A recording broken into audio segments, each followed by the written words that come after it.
ang mga nagapangunang nga balita sa syudad sa Bacolod kag probensya sang Negros Occidental. Mga balita lokal, nasyonal, sa Aksyon Balitang Bayan. Numero 1, Aksyon Balitang Bayan. Numero 1, two-time kapisanan ng mga broadcasters, Golden Dev nominee for Best Provincial Newscast. Aksyon Balitang Bayan. Numero 1. Aksyon Balitang Bayan. Numero 1. Kagkaroon ang inyo News Team.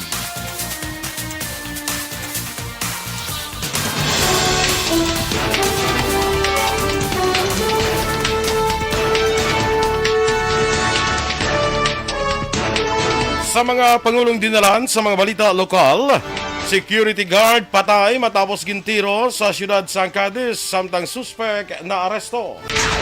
600,000 pesos nga balor sa iligal nga droga na kumpiskar sa isa ka top 10 high-value individual. Sa balita nasyonal, 18,000 ka kasos ang COVID-19 sa Pilipinas, posible sa bulan sang Nobyembre kag Disyembre kung hindi pagpadayuno na pagsuksok sang face mask.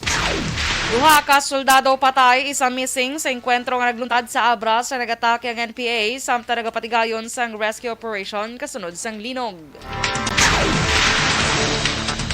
Maayong aga Bacolod, maayong aga Binugabahin sang Western Visayas. Karon nga daw Biyernes, Oktubre 28, 2022. Ang inyong news team, Aksyon Dorel Cabatu. kag Aksyon Boy Duran. Ang mga balita lokal, pagkarapos lamang sa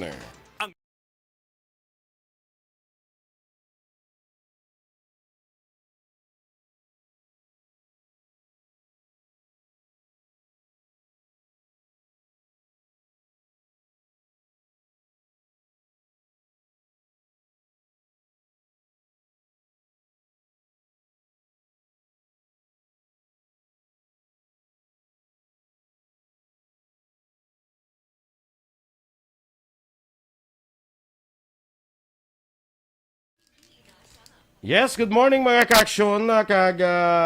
Sa nag-monitor natin dira sa Facebook. Maayong aga sa inyo tanan. Welcome diri sa Aksyon Balitang Bayan numero 1. No? Karon nga adlaw, October 28, 58 dias na lang. Antes ang aton sining Paskwa, no? Ang aton sining sitwasyon subong diri sa Bacolod, kag siguro sa iban man nga mga lugar diri sa probinsya, padayon gyapon ang pag-ulan-ulan. Sige gyapon niya ang ulan-ulan. So medyo halong-halong lang kita gyapon mga kaaksyon tungod sang daw hindi gid maayo gyapon ang aton sining tiyempo, no? So especially sa mga nagabiyahe bla, medyo halong-halong lang kita kay madanlog ang aton siningadalan, no? Diri sa siyudad sa Bacolod, way gyapon iya sang kwan, way gyapon sang klase, no? As per executive order halin sa kay Mayor Albi Benitez, wala gyapon sang klase. The same with other LGUs, no? Nga nagadeklarar gyapon sang extension sang wala klase. Iba niya kaya balon mo nga no class until tomorrow niya buwas mo lagi apong klase. Ate mo na way gyapong klase ang iba, no? Especially diri sa siyudad sa Bacolod, ang wala klase of course ang tanan nga level, no? Alin sa grade school, elementary, high school hasta sa college, no?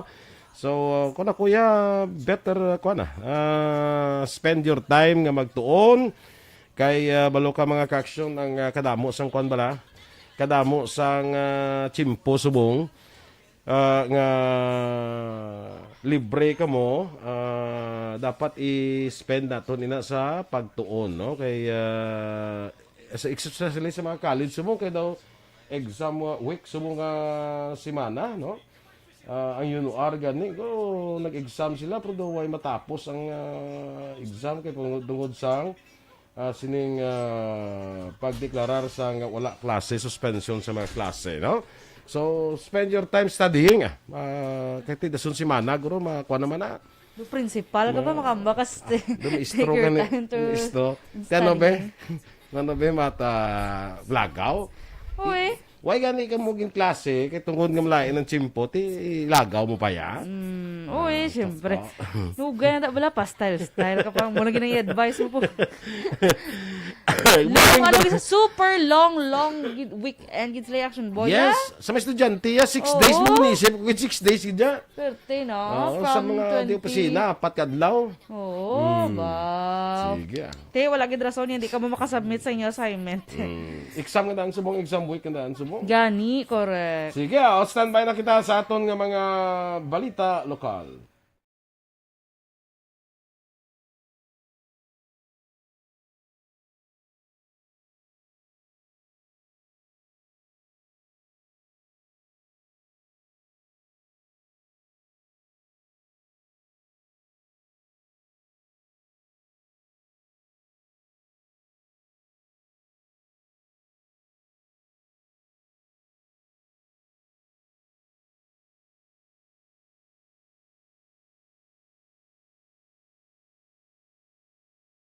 Balitang Bayan, numero 1.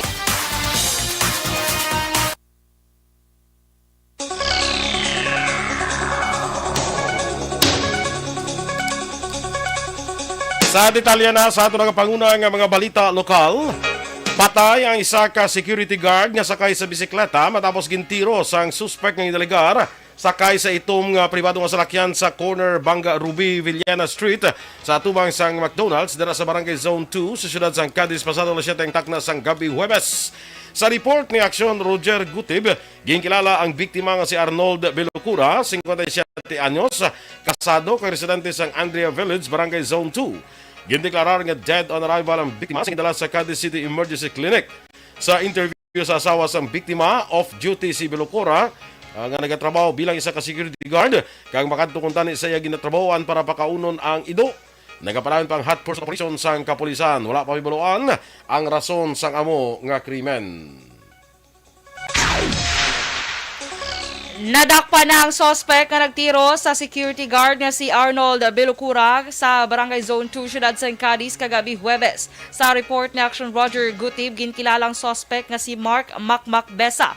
Siya ang nadakpan sa banwasang Manapla. Nagpamaliban naman ang suspect sa paghatag sang palayag. Samtang may nagwa naman nga CCTV footage sa social media sa pagtiro sang suspect sa biktima. Nakumpeskar naman ang masobra 600,000 pesos nga balor sang shabu sa top 10 priority high-value individual sa Joint Drug Bypass Operation sang Regional Police Drug Enforcement Unit kag Bacolod City Police Station 6 sa Sharina Heights sa Barangay Takuling, Bacolod City sang kahapon sang hapon Huwebes. Ang suspect ang ginkilala kay Mary Nessa Ong alias Tata, 40 anyos, isa ka casual street sweeper sa Bacolod LGU kag nagapuyo sa Barangay 22. Nakuha man sa suspect ang 13 ka sachet kay isa ka bulto nga shabu nga may kabugoton nga 100 gramos ka nagabalor sang 680,000 pesos. Sunod sa kay Police Lieutenant Glenn Soliman, team leader sang RPDEU, nga ang suspect ang nakaagi na sadto preso kaupo ng live-in partner sa kaso man nga paglapas sa Republican 9165 apan nakagwa bangod din ang naka-avail sang plea bargaining agreement. Dugang pa sang team leader nga pedalo man sa drug test ining si Tata. Sa karon ang suspetsadong nga hunong sa Police Station 6 nagpamaliban naman si Tata nga magpa-interview. Sa dugang nga balita lokal, wala sa gihapon sang klase subong nga adlaw sa siyudad sa nga Bacolod. Ini ang base sa Executive Order number 51 nga gin-issue ni Mayor Albi Benitez. Ang pag-suspend sang klase sa tanang level sa public ug private schools ang bangod sa Tropical Storm Paeng. Nasaad sa Executive Order sa alkalde ang forecast ng pag-asa nga posible ang moderate to heavy rains kag kisa intense rains sa Western Visayas umpisa Huwebes tubtub Sabado. Ang suspension sang klase sa Bacolod ang nag-umpisa kahapon adlaw Huwebes.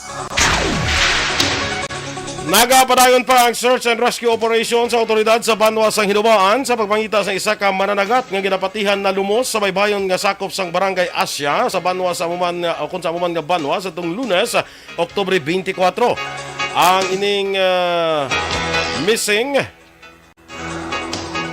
ang ginkilala kay Maximino Hingaray, 69 anyos, kag residente sang Purok 4, Barangay Asya sa Banwa sang Hinubaan. Sunod kay Police Captain Ramel Bustamante, ang hepe sa Hinubaan PNP. Alas 8 sang aga sa Oktubre 24 sa nagalin sa Ilabalay si Hingaray, agud nga magpanagat kag wala na ini makapauli. Oktubre 25 sa nagsugod sa magpangita iya pamilya kay Hingaray. Dugang pa ni Bustamante, Oktubre 26 na sang hapon ang sang nag-report sa otoridad ang pamilya sang biktima. Nakita naman sa isa ka mananagat ang baruto ni Hingaray sa baybayon nga sakop sang barangay Alim sa Banwaman sang Hinubaan. Suno kay Bustamante, bangod nga senior citizen ng biktima, mahimo naglain ang yes nga pamatsyag samtang nagapamunit kag mahimo nga nahulog sa dagat. Arestado naman As of now, wala pa gito. Wala pa nato nakita. Actually, isang naghalin ini siya sang 24 Monday pa ni siya, no? Alas 8. So, paghalin niya ni, mangisda siya. Sang Tuesday, na-recover ang iyang bangka. Why na tao? Ang kabayan sa payag ni Police Captain Ramel Bustamante sa Hinubaan PNP. Arestado ang isa ka street-level individual sa bypass operation naging patigayon sang Tuboso Police Station sa crossing Maaswa, Barangay General Luna, Banwa sang Tuboso, pasado alas 4 sang hapon sang Miyerkules, Oktubre 26. Ang nadakpan ang ginkilala kay Ronnie Sala, 25 anyos, kag residente sang Sitio Kotkot, Barangay General Luna sa amuman nga Banwa. Suno kay Police Major Jun Ray Batadlan, hepe sang Tuboso Police Station, si Sala ang isa ka newly identified drug personality. Na-recover sa bypass operation ang tatlo ka sachet sang illegal nga droga nga ginabulubanta nagabugat sang 2 ka gramo kag nagabili sang 13,600 pesos mga drug paraphernalia, 500 pesos nga kwarta kag 231 ang napatihan benta sa pagbaligya sang illegal nga droga. Preso karon si Sala sa custodial facility sang Tuboso Municipal Police Station. Piraso naman ay isa katapasero matapos ginbuno sa iya pakaisa sa barangay Mansablay sa Banwa sang Isabela sa tong Miyerkules sang gabi, Oktubre 26. Ang biktima ang kilala kay Rodolfo Camyon, 29 anyos, ang Sitio Tambo, Barangay Santol sa Banwa sang Binalbagan.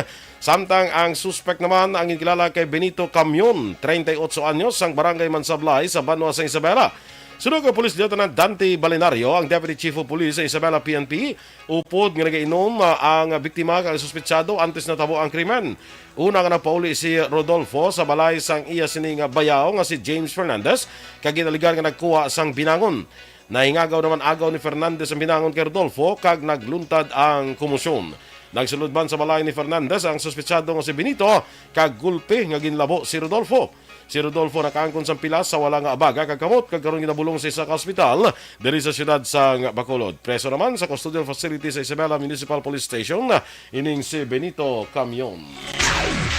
Kag sa katapusan nga balita lokal, nagraduar ang 72 ka mga PNP personnel sa Special Action Force o KONSAF sa napulo kadlaw nga revitalized police sa barangay o kon RPSB training nga ginpatigayon sa Banwa sang Isabela, Negros Occidental. Suno kay Police Lieutenant Judesis Catalogo, ang spokesperson sang Negros Occidental Police Provincial Office o kon NOCPO, ang mga SAF personnel ang ginahanas sa bahin sa community development, livelihood kag gusto nga pagahinunanon sa komunidad. Dugang Katalogo ang mga nagraduar nga SAF personnel ang natala nang i-assign sa nagkalain-lain nga barangay agud makabulig sa mga problema nga ila ginapatubang kag matagan man sa nagkaigo nga solusyon.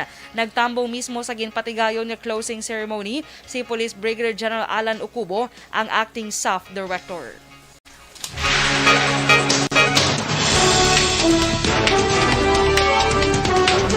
Aksyon Radio Philippines Standard Time, 14 minutos na nagaligad sa tak na alas 6.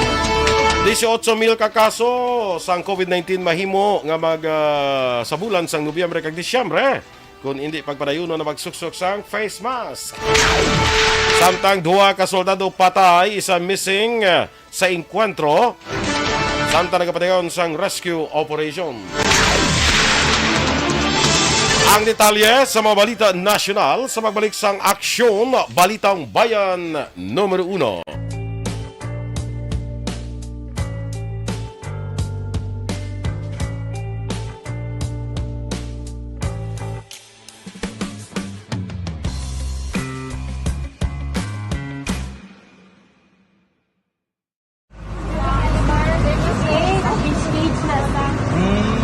For every shared story is an inspiration for many. But it could be more inspiring if that story comes from those who are less heard. When asked about how we were able to select Mulukabok Integrated School in Sagay City as a beneficiary of the annual Balik Eskwela program, the answer is very simple. Frankly speaking, we wanted to see and experience the renowned Mulukabok footwalk and its beautiful nature.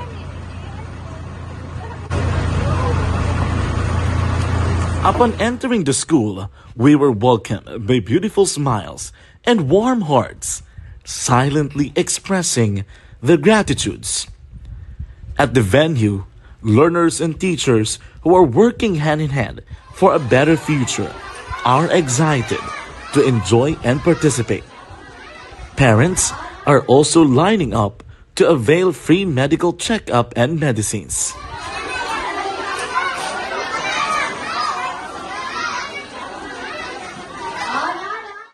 Indeed, nothing is impossible and unreachable until you personally see the real situation of a certain location. The 30-minute boat ride seems to be a few distance walk because of the satisfaction and fulfillment we have in our hearts. Behind the awesome facade is a totally different story. An island community which cannot easily be reached by humanitarian services because of its far location.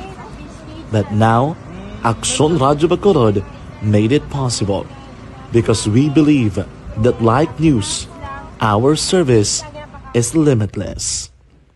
Thank you, sponsors. Thank you, God.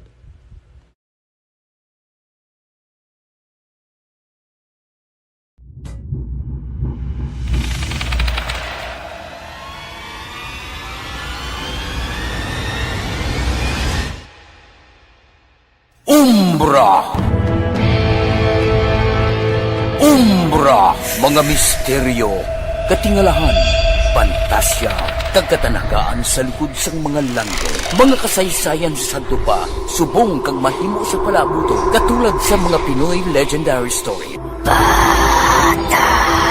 Aswang, manananggal, amaranhi, tiktik, tayho, kamang-kama, kag mga duwende, Maria Makining, kag bruha sa kuweba, magkapala nindog balahibo, kag makakalat. Away pa ta kasugod panamyaw, no? Wali. Si Ana Sinoro nga danaga para, no? Si Ma'am Luing Melos, morning dira sa imo Ma'am Luing sa Bago City, kag kay Melchor Melos.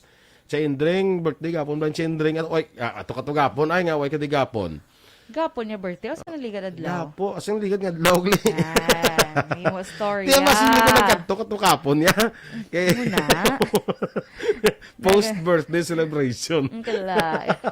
Siling ko ginaksyon. Kay Jess, Birthday, subong guro ni Doc Matt ay. Mayo? ay oo, si Doc Matt Mayo. Yes, Happy birthday. Oo. Doc Matt Mayo. Kay si Kwan, si Migo Tawan Bol Galyo, birthday Birthday naman. Ay, Oo. duman sila.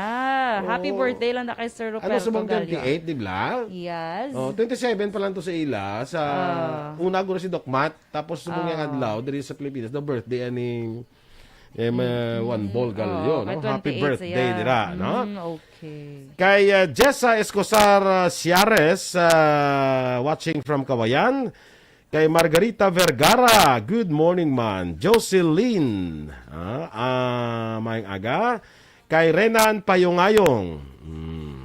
Good morning, Kay Mandara. Ray Flores Barbaryoga, maulanon kag matugnaw nga aga kag maalipuok. Ate, kuan gid maalipuok ano gani? Ang maalipuok.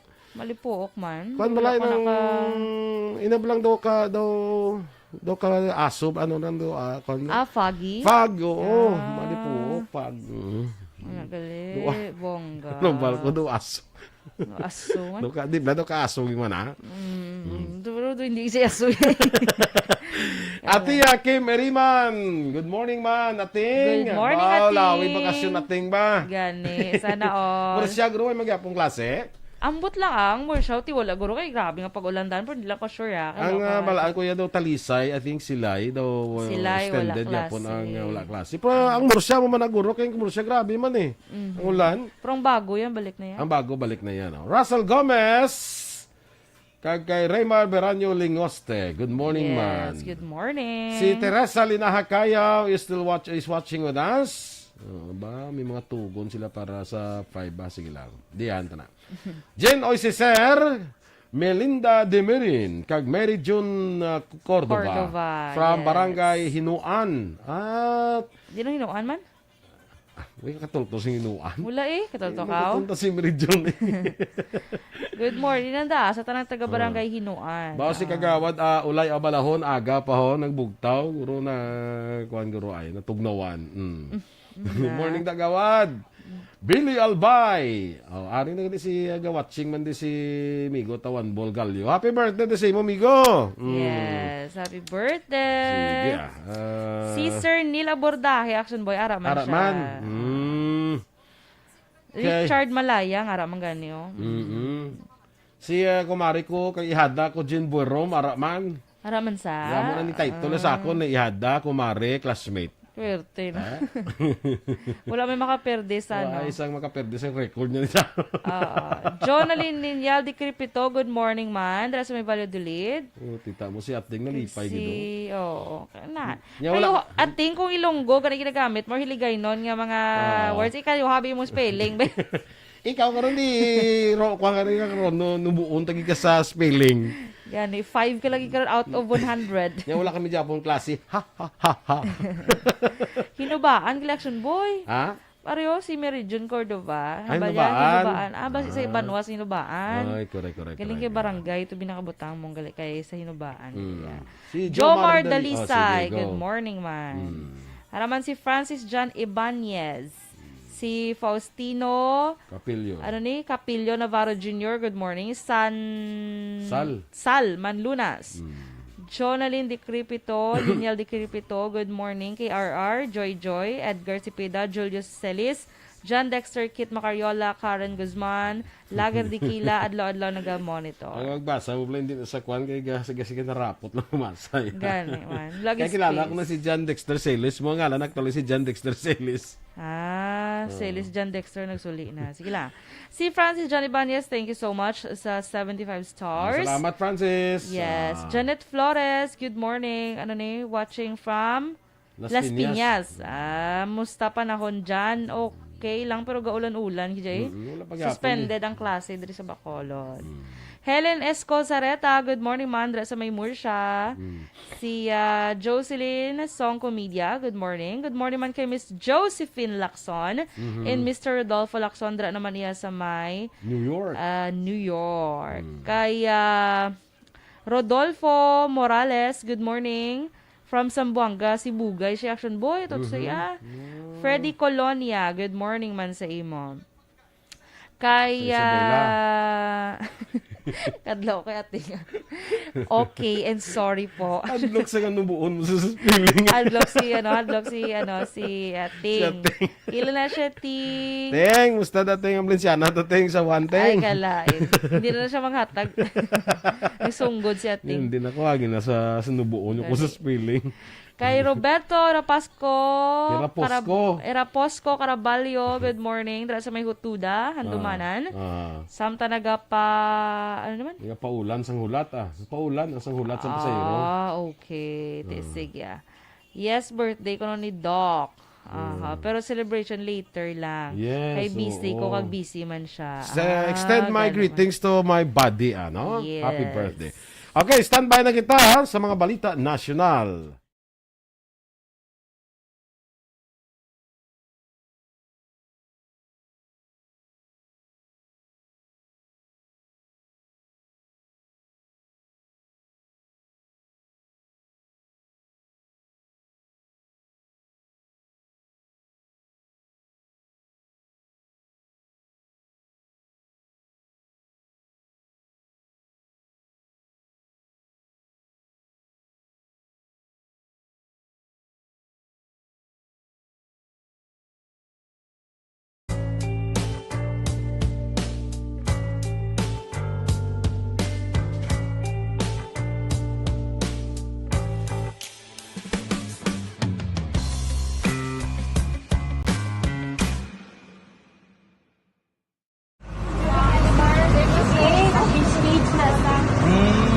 For every shared story is an inspiration for many. But it could be more inspiring if that story comes from those who are less heard. When asked about how we were able to select Mulukabok Integrated School in Sagay City as a beneficiary of the annual Balik Eskwela program, the answer is very simple. Frankly speaking, we wanted to see and experience the renowned Mulukabok footwalk and its beautiful nature.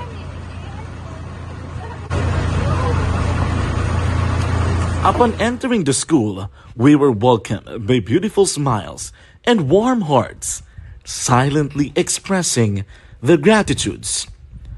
At the venue, learners and teachers who are working hand in hand for a better future are excited to enjoy and participate. Parents are also lining up to avail free medical checkup and medicines.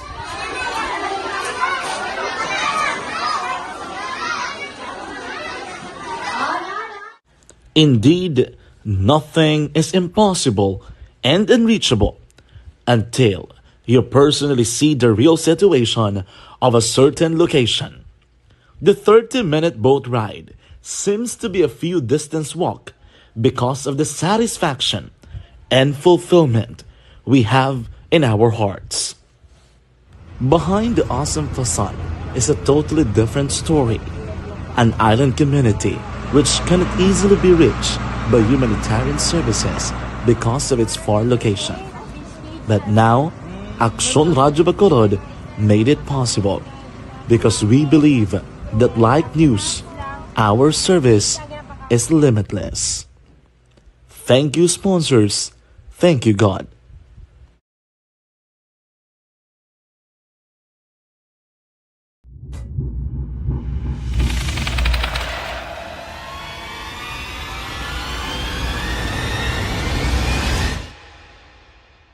Umbra! Umbra! Mga misteryo, katingalahan. Aksyon Radio Philippines Standard Time, las 6:27. Sa detalya na sang mga balita nasyonal, posible maglambot sa 18,000 kakasos ang COVID-19 ang marecord kada adlaw sa bulan sang Nobyembre kag Disyembre. Kung hindi pagpadayunon sang mga pumuluyo ang pagsuksok sang face mask. Suno kay Department of Health Officer in Charge Maria Rosario Vergere, nagpresentar ang DOH sa nagkalain-lain na senaryo sa meeting kaupod ang Interagency Task Force for the Management of Emerging Infectious Diseases sa naligan ng Sibana, kag na-desisyonan nga voluntary na lang ang pagsuksok sang face mask sa indoor areas. Duwa pa ni Vergere, ginapaabot na nga magasaka ang kaso sang COVID-19 bago nagapadayon pa ini sa pag-develop kag pag-mutate. Ay importante lang suno kay Vergere nga ang severe kag critical cases ang yara sa minimum level kag manageable ang hospital utilization rate. Nagpanda man si infectious disease expert Dr. Ruth Jean Solante sa posible pagsaka sa COVID-19 cases sa Pilipinas, ilabi na nga may na-detect nga Omicron XBB subvariant kag XBC variant. Patayang duha ka mga soldado kag isang missing matapos nagatake ang ginapatihan NPA sa tropa sa gobyerno nga nagresponde sa probinsya sang Abra nga ginigo sa mabaskog nga linog. Ginpahayag ni Lieutenant Colonel Ricardo Garcia III, commander sang 24th Infantry Battalion, na mga soldado ang mag-augment sa iban nga tropa sa banwa sang Baay Likwan para sa disaster response operation. Gin-ambush ang mga militar sa barangay Gakab Malibkong sa Abra. Gin-kondena naman ni Garcia ang ginhimo sang komunista nga grupo. Ginpahayag naman sang TSWD nga may nagkakaigo pa silang pondo para suporta sa mga lugar nga maapektuhan sang kalamidad tubtod sa katapusan sang tuig 2022. Suno kay DSWD Undersecretary Eduardo Punay sa public briefing, sa karon may pondo pa nga nagalambot sa 1.4 bilyones pesos para sa stockpiles kag standby funds ang ahensya, kag masobra 450 milyones pesos diri ang available nga standby funds sa central office kag sa field offices. Duwa pa ni Punay, handa sila kag may pondo sila tubtod sa katapusan sa tuig para nga iresponde sa kinahanglanon sang pumuluyo nga mapektuhan sa mga bagyo kag kalamidad. Pahayag pa ni Punay nga nakasugod na panghatag ang DSWD sa bulig sa mga pamilya nga napektuhan sang magnitude 6.4 nga linog sa Abra sa tong Martes nga adlaw. Kabugusan nga 44 ka mga tawo ang napilasan sa Ilocos kag Cordillera kasunod sa 6.4 magnitude nga linog sa Abra sa Oktubre 26. Ginpahayag sa National Disaster Risk Reduction Management Council o kon NDRRMC kahapon sa kaga ang 44 ka mga individual ang nakaagom sa mga pilas, lagob, pagpalanghubag na balian kag iban pa. Sa ilang report sunod sa NDRRMC sa 61,514 ka mga tawo o kon 18,478 ka mga pamilya sa Ilocos, Cagayan kag Cordillera ang apektado sang linog. May 265 ka mga individual o kon 140 ka pamilya naman ang yara sa guwa sa evacuation center samtang 76 ka individual o kon 22 ka pamilya ang yara nagapabilin sa 3 ka mga evacuation center. May 1,821 ka mga balay ang partially damaged bangod sa linog. Nakarecord naman ang Philippine Volcanology and Seismology sang 616 ka mga aftershocks matapos ang 6.4 magnitude nga linog nag-igo sa Dolores, Abra. Suno kay PHIVOLCS Officer in Charge Dr. Teresito Bacolcol, sa among kadamuon, 7 ka aftershocks ang nabatyagan kag pinakakusog amo ang magnitude 4.8. Duga pa ni Bacolcol, ang epicenter sang linog ang malapit sa West Ilocos Fault System. Sa record sa PHIVOLCS, kapin 40 ka mga linog ang natabo sa lugar halin sang 1589, tubtub sang 1985. May pila pa ka mga residente sa lugar ang nakulbaan nga magbalik sa ilang mga balay bangod sa aftershocks kagron padayon nga tener sa mga tents. Mas sobra 500,000 ka mga food packs ang naka-preposition kag ginaprepara sa DSWD para sa maapektuhan sa Tropical Storm Paeng.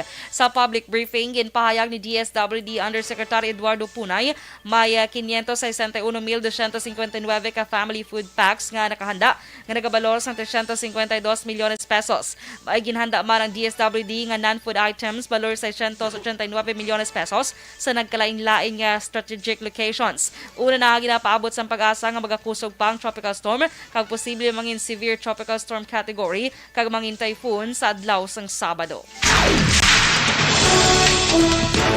Aksyon Radio Philippines Standard Time, las 6:32. Migo to the Phil Alon Sagay. Good morning. Homa Lumena, Mary Ann Dioso, mayang aga dira, no? Kag standby na kita sa aton mga balita sa aton aksyon report, second portion. Upod ka Aksyon, Fred Salanga. Balikay naman kita sa dugang nga mabalita sa Aksyon Balita Morning Edition. Upod diri gyapon sa inyong news team. Aksyon, Dorel, Cabatu. Kag Aksyon, Boy Duran. Una sa balita, una sa aksyon. Sa Bacolod Aksyon Radio. Aksyon Radio.